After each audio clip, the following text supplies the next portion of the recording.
Everyone, welcome to our YouTube channel. This is English classes by Preeti ma'am.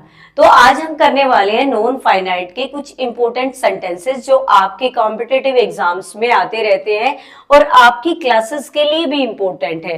Let's start with the first sentence. Dash is a good exercise. अब verb दे रखी है हमारी swim, ठीक है, लेकिन यहाँ पे हमें जो फर्स्ट ब्लैंक में यूज करना है वो हमारा क्या होगा, नाउन होना चाहिए, सब्जेक्ट होना चाहिए। तो वर्ब तो एज अ वर्ब तो ये यूज होगा नहीं, फिर हमें इसको क्या बनाना है, नाउन बनाना है।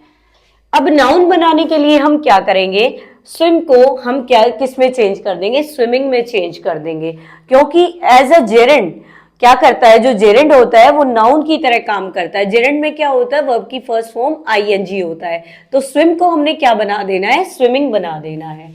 तो हम यहाँ पे एज अ सब्जेक्ट और as a noun swimming use कर रहे हैं। Swimming is a good exercise, और होती भी बहुत अच्छी है। स्विमिंग बहुत अच्छी एक्सरसाइज होती है रिलैक्स करने के लिए।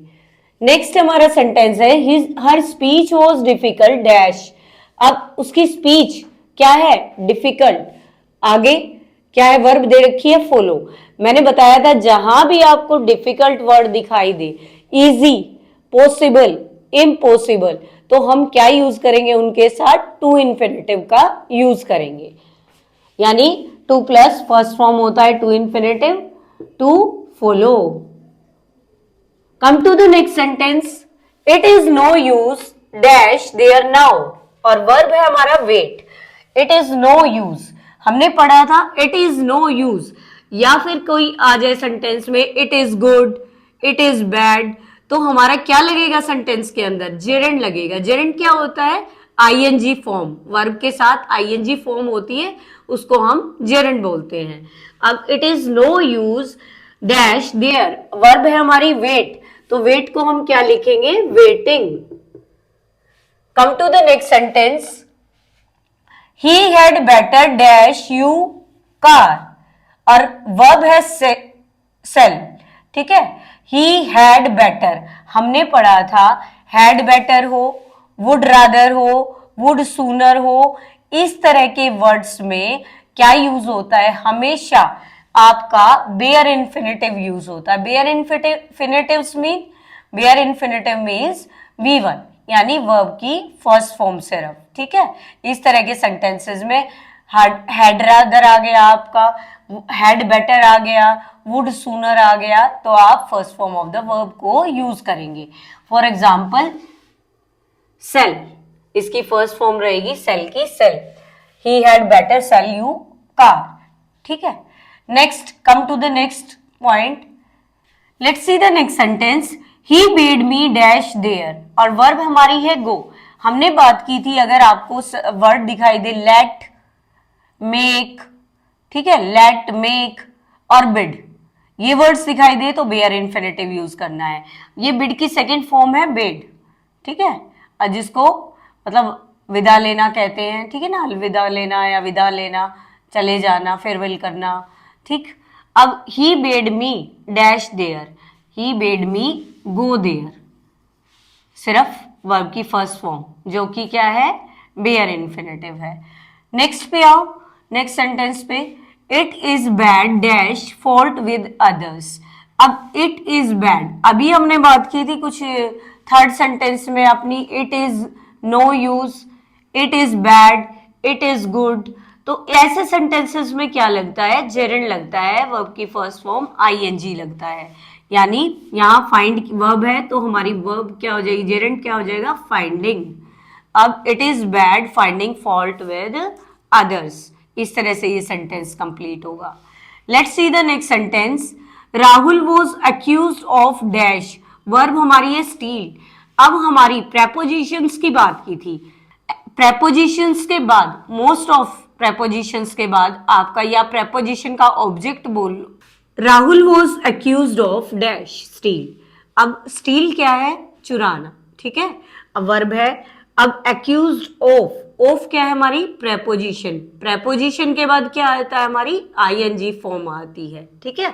अब हम यहाँ पे क्या लगाएंगे, स्टीलिंग, प्रेपोजिशन के ऑब्जेक्ट की तरह काम भी करता है ये, कौन, जेरेंड। जेरेंड प्रेपोजिशन के ऑब्जेक्ट की तरह काम करता है, सब्जेक्ट के ऑब्जेक्ट की तरह काम करता है, सब्जेक्ट की तरह काम करता है। बहुत सारे रूल्स मैंने आपको सिखाए थे जो हमारी प्रीवियस क्लासेस में आप प्लेलिस्ट से देख सकते हैं। Come to the next point और next example, he was made dash गो।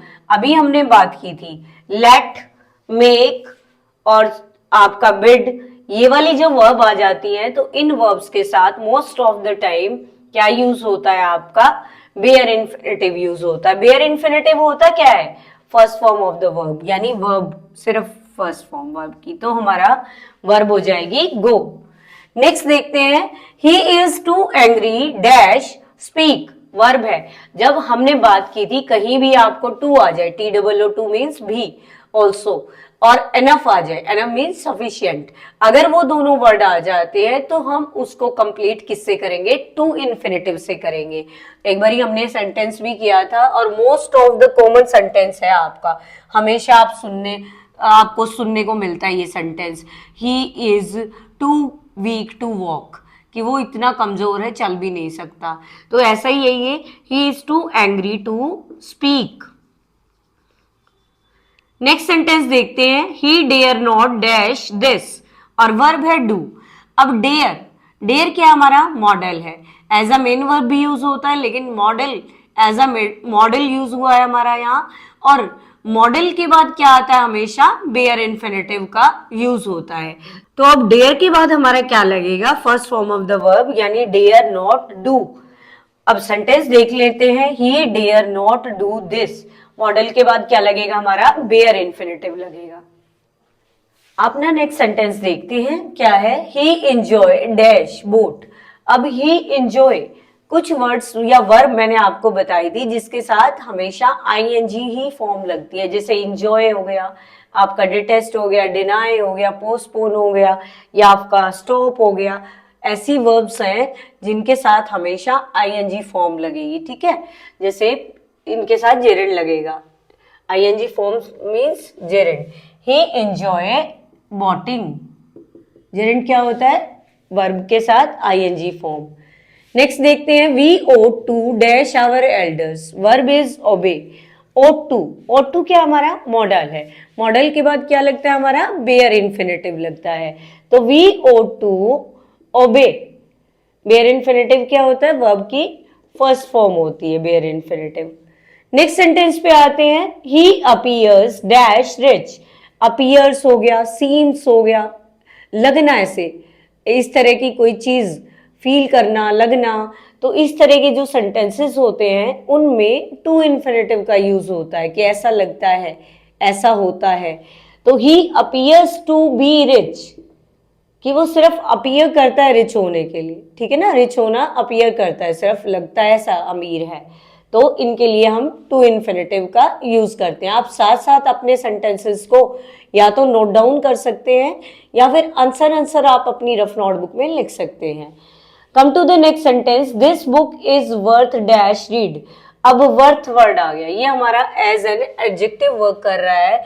जब वर्थ वर्ड आ जाए उसके बाद आप हमेशा क्या लगाओगे, जेरेंड लगाओगे, यानी the book is worth reading. Next sentence पे आ जाते हैं, I want him dash away. अब वॉन्ट हिम, ठीक है, वॉन्ट हिम आ गया या फिर आपका विश्ड आ गया, इस तरह के सेंटेंसेस में क्या जाएगा आपका, I wanted him to go away, ठीक है, टू इन्फिनेटिव का यूज होगा इस तरह के सेंटेंसेस में। नेक्स्ट सेंटेंस है, the detective is capable of dash the mystery, verb is solve. अब कैपेबल ऑफ, ये एक तरह का फ्रेज भी हो सकता है। ये ऑफ क्या होती है, प्रेपोजिशन, प्रेपोजिशन के बाद क्या आएगा, जेरेंड आएगा, ING फॉर्म आएगी most of the prepositions, after prepositions. अब आप क्या लिखेंगे, सॉल्विंग, ई को रिमूव कर देंगे हम, सॉल्व SOLVE होता है, ई को रिमूव करके ING फॉर्म यूज कर लेंगे हम। नेक्स्ट सेंटेंस पे आते हैं, she goes to school dash study. जब किसी पर्पस के लिए हम कहीं जा रहे हैं तो उसमें हम टू इन्फिनेटिव का यूज करेंगे। क्या यूज करेंगे? टू इन्फिनेटिव का। She goes to school to study, ये पर्पस फिल कर रहा है किसी का, इसलिए हम टू इन्फिनेटिव का यूज कर रहे हैं। Come to the next sentence, he let me dash the water. ऐसे सेंटेंसेस हमने बहुत कर लिए, लेट वाले, मेड वाले, बिड वाले या बेड वाले, तो इनमें हमेशा बेयर इन्फिनेटिव का यूज होता है। किसका यूज होता है? Bare infinitive. Bare infinitive means verb की फर्स्ट फॉर्म ओनली। तो यहां पे he let me drink, bare infinitive का यूज किया, let me drink the water. Next पे आ जाओ, he demanded for dash it keep. अब आपको अपने आप सोल्व करने आ गए होंगे, क्योंकि फोर प्रेपोजिशन है। फोर प्रेपोजिशन हमने ऑफ प्रेपोजिशन यहां पढ़ी थी, तो क्या आ जाएगा? आईएनजी फॉर्म आ जाएगी। He demanded for keeping. Come to the last sentence of today, this is the last sentence, please stop dash right. Board के ऊपर जो हमारा फर्स्ट सेंटेंस लिखा है वो भी ऐसा ही है, और लास्ट है वो भी ऐसा ही है, सेम सेंटेंसेस हैं। देखते हैं, मैंने बताया था एंजॉय वर्ड आ जाए, स्टॉप वर्ड आ जाए, या वर्ब आ जाए, डिटेस्ट आ जाए, डिनाई आ जाए, या फिर आपका परमिट आ जाए। इस तरह के जब अगर पोस्टपोन आ जाए, इस तरह की जब अगर वर्ब आती है तो आईएनजी फॉर्म लगती है उसके बाद, यानी प्लीज स्टॉप राइटिंग।